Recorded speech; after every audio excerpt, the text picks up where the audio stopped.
저 너무 생생하게 기억나요. 7월 20일경에 국채금리 4.2였어요. 그런데 7월 말에 옌케리 트레이드 청산과 8월 초에 노동 데이터가 안 좋아지면서 3.6까지 떨어졌어요. 드라마틱하게.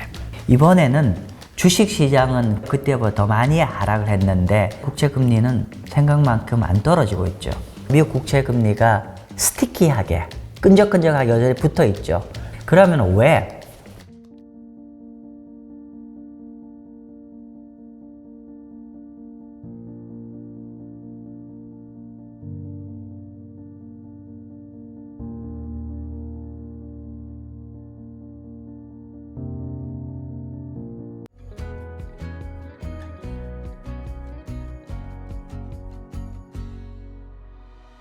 네, 안녕하세요. 마경환입니다. 제가 오늘은 어떤 말씀을 좀 드렸으면 하냐면요.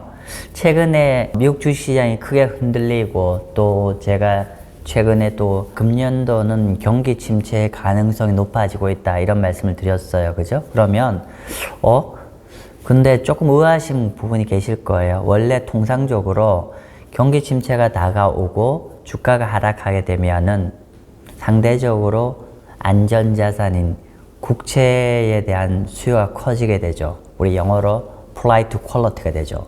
안전자산 선호 현상이 발생을 하게 되고 그렇게 되면은 국채 가격이 올라가고 국채 금리가 내려요. 제가 말 좀 어렵겠나요? 주가가 폭락하게 되면 이론적으로는 금리가 같이 내리죠. 국채 가격이 오르면서 금리도 같이 내리죠. 그죠? 원래 이게 정상적인 패턴입니다. 그죠? 그런데 이번 같은 경우는 주가가 크게 내렸는데 불구하고 국채 가격이 크게 안 오르면서 금리가 크게 안 내렸어요. 그러면서 첫 번째는 마쌤이 경제가 앞으로 안 좋아질 거라 얘기하고 주가가 하락했는데 첫 번째 왜 국채 금리는 생각한 것만큼 안 내리지라는 질문. 그죠? 두 번째 경제가 나빠서 주식이 빠질 거라면 그러면 이론적으로는 주식을 줄여야 되는데 이 상황에서 국채 가격은 안 오르네? 국채 금리는 안 오르네? 그러면은 주식 비중 줄이고 채권 비중 늘려야 되는 게 앞뒤가 안 맞는 얘기가 비중을 늘려도 늘릴 필요 없는 거 아니에요? 라는 질문이 있을 수 있잖아요. 그죠? 그래서 오늘 이런 궁금증을 다 좀 풀어서 설명을 드릴게요. 보시죠. 일단은 이제 우리가 가장 최근 1년 안에 주가 크게 내렸던 적이 언제냐면은 여러분 기억나시나요? 24년 8월 초순입니다. 8월 초순에 어떤 일이 있었냐면은 7월 말에 옌케리 트레이드 청산 이슈가 불거지고 그리고 8월 초에 미국의 노동 데이터가 굉장히 좀 안 좋게 나오면서 실업률이 4.3인가요? 그렇게 오르면서 갑자기 주식시장이 폭락하고 막 경기 침체 우려감이 커지고 국채금리가 많이 떨어졌어요. 지금 그때랑 이번 시장 상황 한번 비교해 보도록 하겠습니다. 자, 먼저 주식은 그 작년 8월 달에 고점 대비 주가 하락폭이 요번에 8.5% 하락했습니다. S&P 500 기준으로. 이번에 얼마나 하락했을까요? 고점 대비 9.3% 하락했습니다. 오히려 작년 8월 초순보다 이번에 주가 하락폭이 더 큽니다. 그죠? 자, 그리고 그 당시에는 국채 금리는 어떻게 됐을까요? 방금 제가 이미 말씀드렸지만 서두에 경기 침체 우려감이 커졌잖아요. 그죠? 그러면서 그 당시에 여기 보시면은요. 작년 3월 달에 3, 4월 달에 미국 국채 금리가 4.7까지 갔다가 그죠? 4.7, 4.8까지 갔다가 어디까지 금리가 내렸냐면 이렇게 경기 침체 우려감이 저 너무 생생하게 기억나요. 작년 7월 말경에 7월 20일경에 국채금리 4.2였어요. 그런데 그런 7월 말에 옌케리 트레이드 청산과 8월 초에 노동 데이터가 안 좋아지면서 경기 우려감 때문에 3.6까지 떨어졌어요. 드라마틱하게. 한 2주 사이에 거의 0.6이 떨어졌어요. 3.6까지 떨어졌습니다. 이렇게 그 당시에는 주식도 거의 한 8% 빠지고 국채 금리도 아주 큰 폭으로 하락했습니다. 3.6까지. 자, 그런데 이번에는 주식시장은 그때하고 비슷하게 오히려 그때보다 더 많이 하락을 했는데 이번에 국채 금리는 생각만큼 안 떨어지고 있죠. 오히려 지금 현재 4.2, 4.3 정도 하고 있잖아요. 그때는 심지어 3.6까지 떨어졌잖아요. 그죠?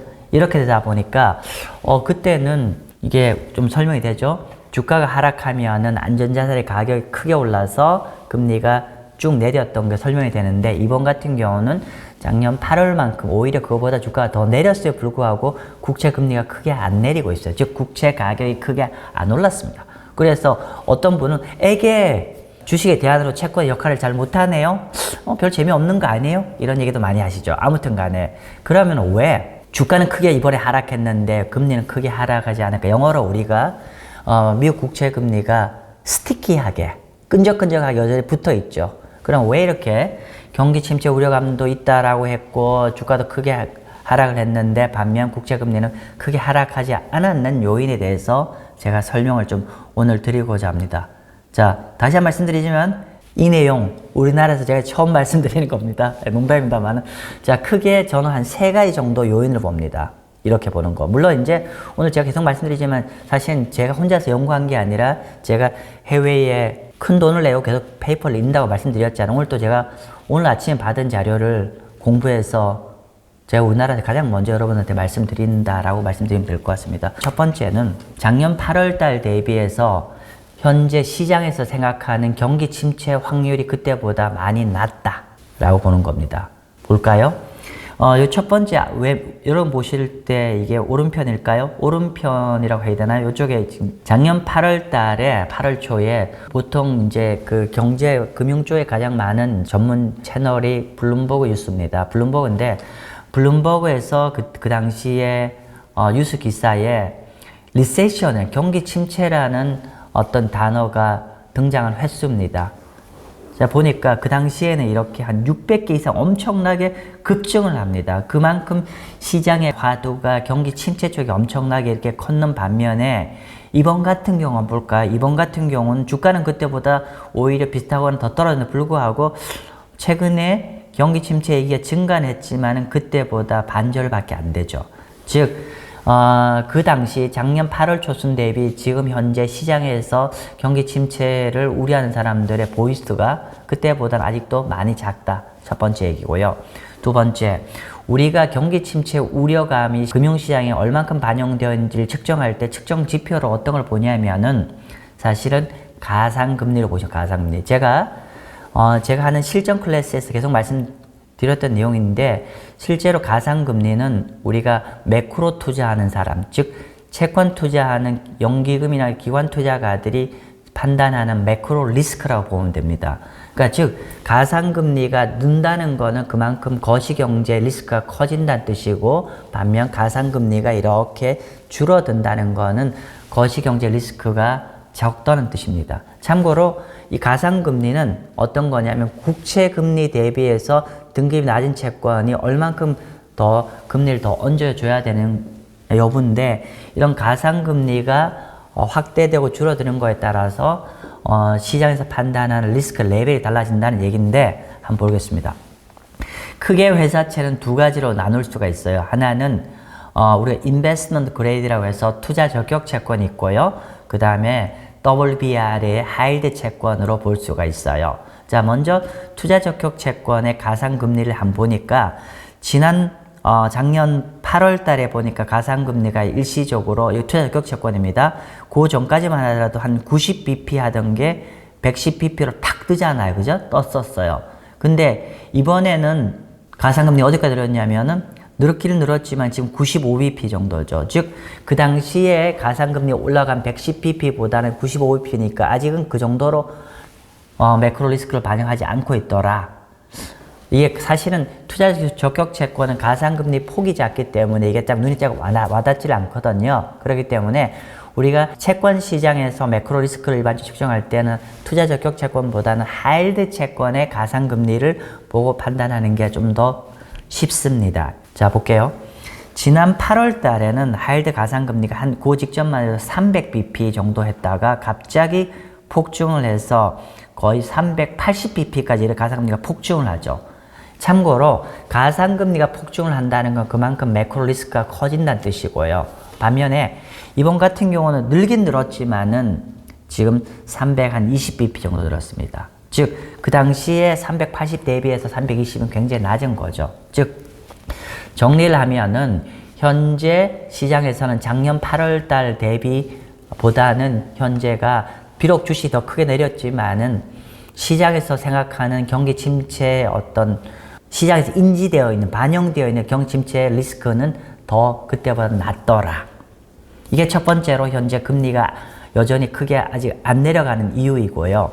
아마 이게 더 큰 요인인 것 같아요. 두 번째는 금리가 아직 주식 무너졌음에 불구하고 금리가 안 내려가는 건 인플레이션 기대 상승일 겁니다. 이거는 제가 채권은 15년 내지 20년 중에서 가장 현재 투자 매력이 올라와 있다라고 얘기할 수가 있어요. 제 실전 클래스는 온라인 이제 투자 자문사의 고객처럼 여러분들 제가 모시고 싶어요. 내 부모, 내 형제, 내 친구 편에서 자문해 준 사람이 없어요.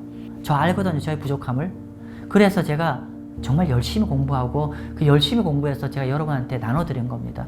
제가 8주간에 걸쳐서 매주 라이브로 수업을 합니다. 라이브 수업과 별개로 그 사이사이에 계속 경제가 움직이잖아요. 그죠? 그래서 그 사이에 중요한 매크로 지표나 시장이 크게 움직이면은 제가 그때 이슈가 발생할 때마다 저희 멤버십 회원들한테 가장 먼저 핵심 정보를 제공해 드리고 있습니다. 아마 가능한 좀 이런 것들을 제가 도와서 여러분들의 수익을 좀 극대화시키는 데 좀 도움을 드리도록 제가 노력하겠습니다.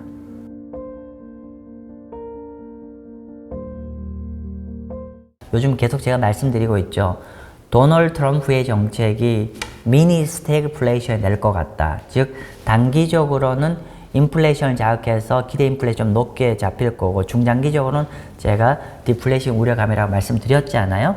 근데 어쨌건 간에 단기적으로 물가 데이터가 좀 높게 예상이 되기 때문에 결국은 시장 금리가 좀 안 내려가고 있는 건데 제가 작년 8월 달과 한번 보겠습니다. 작년 8월 달만 하더라도 지금 보면은 연준 금리에 대한 시장에 대한 어떤 판단이에요. 기대감인데 작년 8월 달만 하더라도 결국 한 연준 금리가 어디까지 떨어질까라고 그 당시에 생각했냐면 요 빨간색 보시면 됩니다. 빨간색이 어디까지 떨어지냐고 하면 2.65까지 최종적으로 연준 금리가 내려갈 거라고 전망을 했는데 반면 현재는 이런 우리가 기대 인플레이션이 높아지면 연준의 금리 인하 기대감도 굉장히 후퇴하게 되거든요. 아니나 다를까 현재는 여기 최종적으로 한 3.2까지 정도밖에 안 내려갈 거로 하는 거죠. 즉 그때보다도 거의 한 0.5 정도 현재 연준 금리 최종 지향점도 높게 잡혀 있고 뭐 이렇게 빠른 금리 인하 기대감도 많이 후퇴되어 있죠. 그러니까 이런 것들이 현재 반영되어 있는 거고 그럼 왜 이렇게 연준 금리가 이렇게 많이 좀 후퇴되어 있냐면 우리가 뭐 이미 너무나 잘 아는 얘기죠. 현재 기대 인플레이션이 그때보다 많이 높아졌기 때문입니다. 특히나 작년 8월 달에 여기 제가 1년간 기대 인플레이션 보면은 작년 8월 초순 경우에는 1.75 레벨의 기대 인플레이션, 향후 1년 뒤에 1년간의 기대 인플레이션이 1.75 정도 전망을 하고 있는데 지금은 얼마냐면은 지금 2.97로 해서 거의 한 3%입니다. 즉 작년 8월 달에 기대 인플레이션은 한 1% 후반대인 반면에 지금 거의 한 3%대로 기대 인플레이션이 높게 나오고 있다는 거죠. 그러면 이렇게 기대 인플레이션이 높은 상황에서 연준 금리 인하 바로 못합니다. 만약에 지금 당장 실물 데이터가 되게 안 좋게 나오면 바로 금리 인하 들어갈 여지는 있지만은 어떤 실물 데이터가 안 좋을 거라고 예상된다라고 하더라도 지금 기대 인플레이션이 높을 때는 금리 인하를 못합니다. 즉 선제적인 경기 하강에 따른 선제적인 금리 인하는 이런 상황에서는 하기 어려운 국면이죠. 그래서 어쨌건 간에 작년 8월 달과 가장 큰 차이는 그 당시보다 기대 인플레이션이 높은 거고 그러면서 시장에서 기대하는 연준 금리 인하도 쉽지 않을 거라는 기대감 때문에 현재 경기 침체 우려감과 주가가 하락했음에 불구하고 국채 금리가 크게 안 내린 연유입니다. 되셨죠? 두 번째. 마지막 세 번째는 뭐냐면은 조금 어려운 얘기 할게요. 조금 어려운 얘기는 뭐냐면 영어로 텀 프리미엄. 텀 프리미엄 뭐냐면은 단기 금리 대비해서 장기 채권 금리를 얼만큼 더 프리미엄을 더 얹어줘야 되냐는 얘기입니다. 그래서 이 텀 프리미엄이라는 거는 예를 들면 텀 프리미엄이 높으면 높을수록 단기 채권 대비해서 장기 채권 금리가 더 높게 형성됩니다. 그런데 지금 보면은 10년 만기 국채 금리의 텀 프리미엄을 한번 계산해 보면 사실은 이 텀 프리미엄을 계산하는 과정은 좀 복잡합니다. 근데 우리가 거기까지 알 필요는 없잖아요. 그래서 생략하고 BC에서 추출한 텀 프리미엄 추이를 한번 보겠습니다. 그랬더니만 작년 8월달, 9월달엔 텀 프리미엄이 단기 채권 대비해서 장기채 얼마나 금리 더 얹어주니? 할 때 이때는 60bp 정도였어요. 텀 프리미엄이. 그러니까 0.6% 정도 얹었다는 거죠. 근데 지금은 텀 프리미엄이 최근에 확 늘었다가 좀 줄어들었음에도 불구하고 한 130bp. 그때보다 훨더 텀 프리미엄이 높죠. 그래서 그 당시 작년 8월달보다 텀 프리미엄이 높아진 게 현재 금리가 꽤나 높게 계속 유지가 되고 있는 요인입니다. 그러면 이렇게 텀 프리미엄이 높게 잡히는 이유는 왜 그럴까요? 텀 프리미엄이 높게 유지가 되는 거는 결국은 도널드 트럼프의 어떤 정책, 재정 정책이나 관세 정책에 따른 어떤 텍스 컷, 감세, 그리고 관세를 올리고 이 모든 것들이 사실은 인플레이션 약간의 유발성이고 이거에 대한 어떤 불확실성이 되게 커지잖아요. 결국은 도널드 트럼프 정책에 따른 인플레이션의 불확실성이 크기 때문에 텀 프리미엄이 높다라고 보시면 될 것 같습니다. 그렇게 되어 있는 상황입니다. 정리를 하면은 제가 이제 주가도 급락을 하고 뭐 이런 주가 급락했으면 불구하고 채권 금리도 같이 내려가는데 이번 같은 경우 금리가 급락했으면 불구하고 채권 금리가 크게 안 내려간 이유는 첫 번째는 작년 8월달 대비해서 시장에 반영되어 있는 경기 침체 우려감이 그때보다 높지 않더라. 두 번째는 그 당시만 하더라도 인플레이션 우려감이 별로 없었는데 지금은 단기 인플레이션 우려감이 높은 상황이더라. 그래서 쉽게 금리 인하를 할 수 없는 환경이더라. 이게 금리가 안 내려간 요인일 것이고, 세 번째로는 그 당시보다 지금 상대적으로 텀 프리미엄이 굉장히 높게 잡히고 있다. 이런 텀 프리미엄이 높게 잡히는 연유는 인플레이션의 불확실성 때문에 높게 잡히더라. 이렇게 한 세 가지 요인 때문에 현재 주가가 굉장히 큰 폭으로 한 10% 정도 떨어졌음에 불구하고 채권 금리가 큰 폭으로 안 내려가는 연유입니다. 네, 지금까지 주식시장이 하락했음에 불구하고 왜 국채 금리가 아직 안 내려가고 있는지를 좀 설명을 좀 드렸습니다. 한 세 가지의 요인을 말씀드렸는데,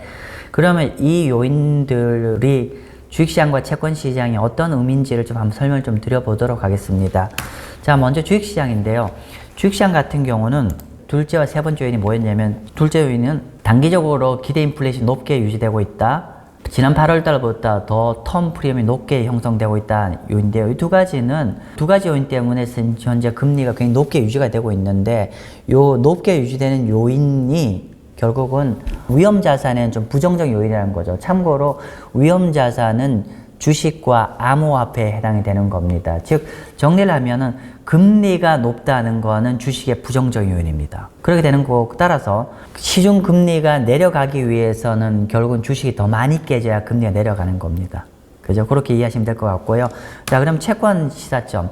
채권 시사점은 현재 금리가 만약 이제 최근에 주식이 이렇게 빠져도 금리가 계속 이렇게 높게 유지되고 있어서 채권이 주식에 대한 역할을 못하는 거네라는 어떤 생각을 가지신 분도 있고, 두 번째, 이렇게 금리 계속 높게 유지되면은 채권 투자하는 거 재미없겠네 라고 생각하시는 분도 계실 것 같은데, 결론부터 말씀드리면 그렇게 생각하실 필요가 없다는 게 제 판단입니다.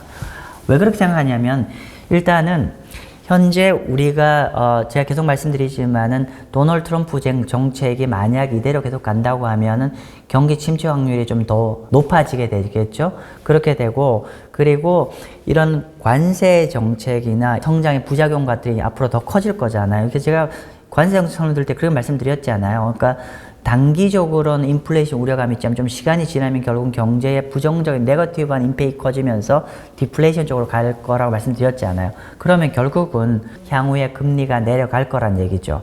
즉 지금은 단기적으로 인플레이션 같은 거나 아직까지는 경기 침체 리스크가 작게 반영돼서 그렇지만은 앞으로 가면 갈수록 경기 침체 리스크가 더 커지고, 그리고 단기 인플레이션이 좀 올랐던 게 도널드 트럼프 일기 제가 설명드린 것처럼 몇 달 후엔 다시 하향 안정화되지 않아요. 그러면은 결국은 인플레이션의 단기 우려감이 좀 지나고 경제 부정적 요인이 더 커지면은 결국은 금리는 내려가게 되는 거죠.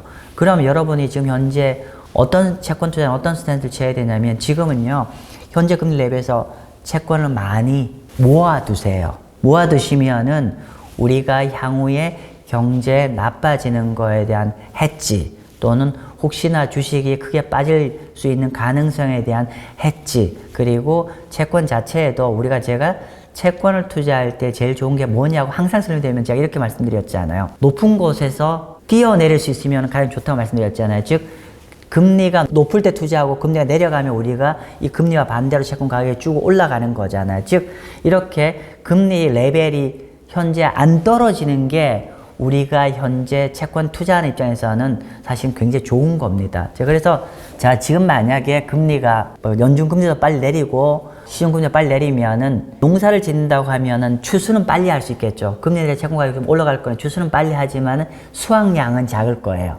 그런데 지금은 어떻게 된다면은 지금 금리를 못 내린 상황이잖아요. 추수 시점은 늦지만은 나중에 우리가 수확량은 더 많이 커질 수 있다는 뜻입니다. 그죠? 그렇기 때문에 지금 왜 금리 안 내리지? 왜 시중금리는 왜 안 내리고 연준금리는 왜 안 내리지? 그럼 나 지금 재미없어 투자 못 하겠나가 아니라 지금 투자를 잘 해두시면 된다, 그 뜻입니다. 그래서 오늘 제가 주식시장은 많이 내렸는데 왜 지금 금리가 안 내렸는지에 대한 설명을 좀 드렸고, 그리고 여러분들이 향후에 채권 투자를 어떤 관점에서 투자하시면 좋을지를 설명드렸습니다. 투자에 도움이 되셨으면 좋겠네요. 감사합니다.